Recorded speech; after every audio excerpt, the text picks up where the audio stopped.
Stiamo parlando del progetto Canareggio. Allora, perché abbiamo pensato di fare questa conferenza stampa? Perché vogliamo tenere alta l'attenzione su questo progetto. Vorrei che fosse chiaro da subito che non siamo contrari al progetto come qualcuno potrebbe pensare, assolutamente no. Siamo convinti che è un finanziamento, è un prestito fra l'altro che l'Europa ci fa, e quindi, come lo fa a tutti i comuni, è giusto che anche il Comune di Adria spenda al meglio questi soldi. Lega Ambiente ha presentato con una relazione approfondita il problema del recupero di Corso Garibaldi.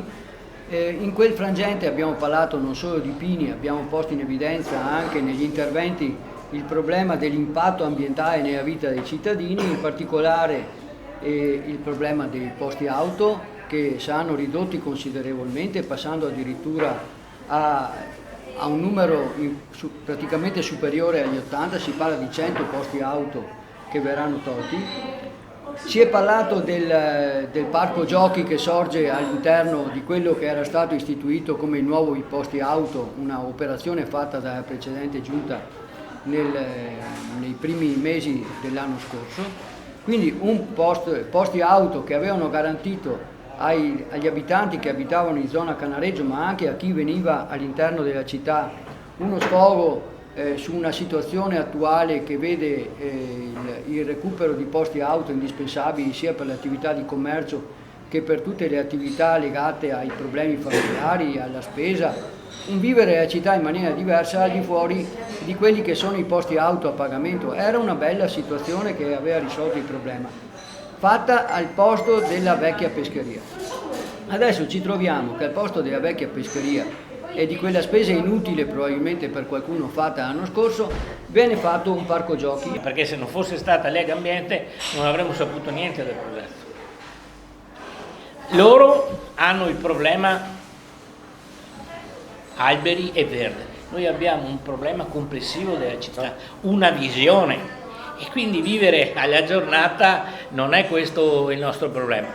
Noi abbiamo fatto l'ultima cosa che è già stata fatta circolare sulla stampa, ringrazio di questo, le modalità di assegnazione dei lavori e la tempistica non c'è per niente. Non vorrei che per qualche tempo venissero fuori conflitti di interesse e altre cose, eccetera, nel senso che, come ha detto Giorgio, non finirà qua.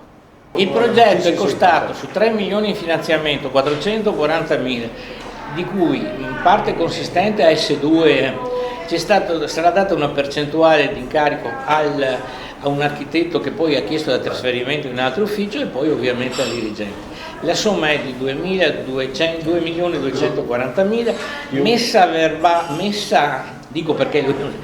messa a gara, procedura negoziata, che procedura negoziata vuol dire che il Comune consegna alla stazione appaltante 10 ditte, fra virgolette, di sua fiducia, ma di sua fiducia nel senso che hanno una consistenza tale e hanno una capacità economica professionale che garantiscono la partecipazione alla gara, e sono state trasmesse queste alla stazione appaltante, che, badate bene, non è la stazione appaltante pubblica, che è quella che di solito, ma è un consorzio Veneto Energia di diritto privato, che fa le stesse cose, è abilitato anche dal Ministero dell'Interno, per carità.